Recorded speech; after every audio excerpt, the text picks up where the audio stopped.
The first trailer was made in November 1913 by Niels Granlund, the advertising manager for the Marcus Loew theatre chain, and he made a short promotional film for the musical The Pleasure Seekers, Winter Garden Theatre on Broadway.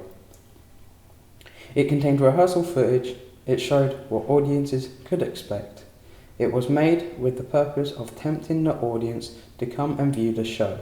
In this basic form, it was the first trailer. Kathleen was a film serial which was a 13-episode serial. It was first released on the 29th of December 1913.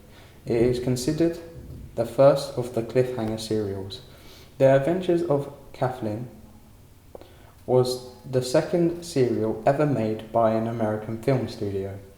It is the first serial to have a sequence to encourage people to see it.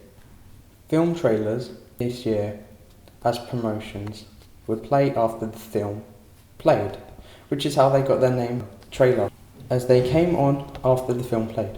Most of the promotions were produced by theatres, but by 1916 movie studios started releasing upcoming movies. Paramount was the first to create a department to create trailers for upcoming projects.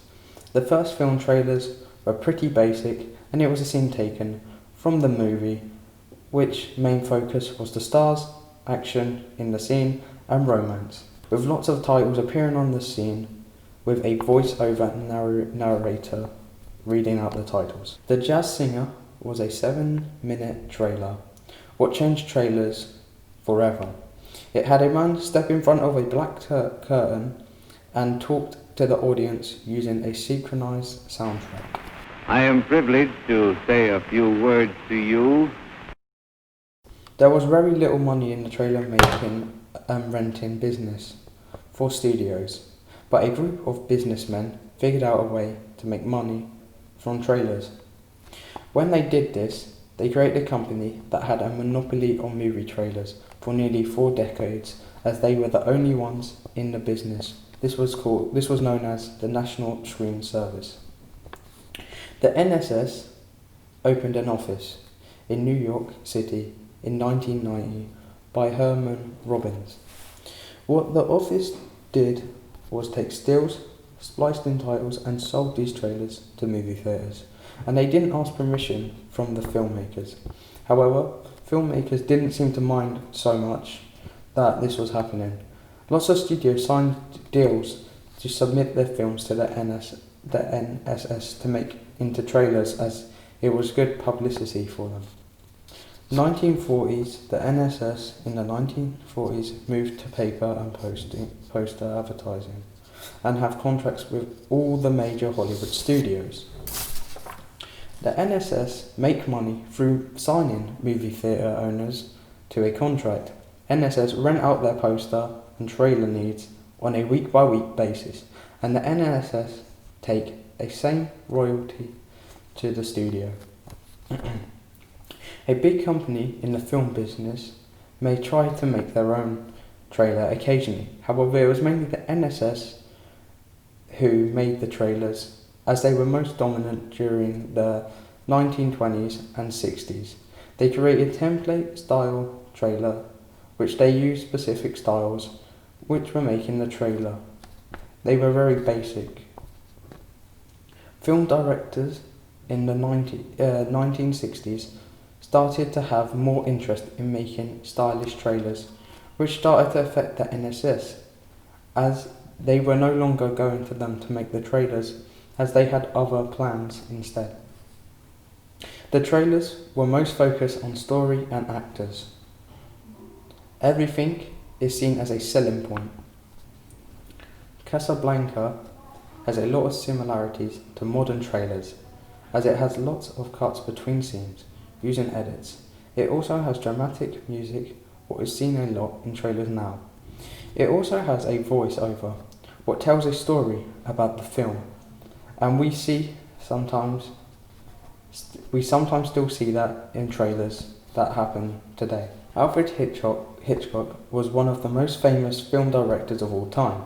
Psycho was one of his biggest movies, which had a very interesting plot in film, and this impacted film history as the protagonist, we thought, gets killed off before the film was halfway finished.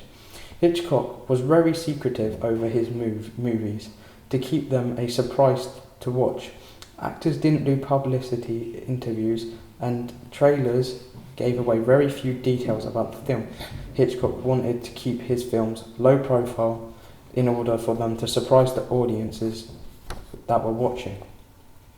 Stanley Kubrick was a famous film director. He experiments with how far he could push a trailer format with teaser from the film oh my god. For teasers from the film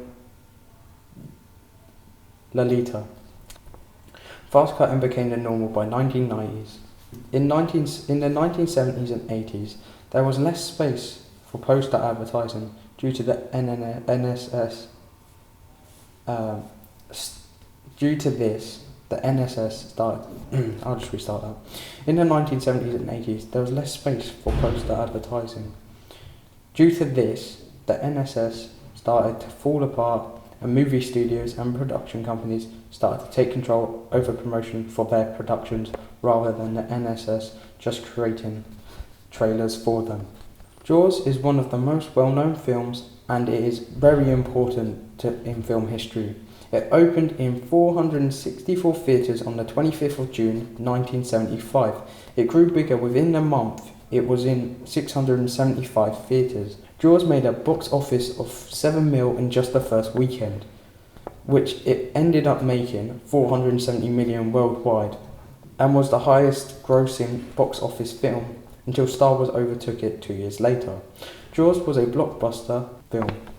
The strategy was high investment in marketing, and this created a new way of marketing and making the trailers a big part of the focus, which is what we see in today's 1996. A teaser trailer for Independence Day came out on one of the biggest events in America, the Super Bowl, which gets millions of views each year. It was a money shot of the White House getting destroyed in this teaser trailer. This started a money shot trend for trailers. 20th Century Fox paid $1.3 million to have the teaser trailer on the Super Bowl. This was a good investment, as Independence Day took $306 million in that summer and made American blockbuster history. It also was a special moment, as it showed how powerful one shot could be for a movie. Century Fox also set an example of how much impact a trailer could have for a film.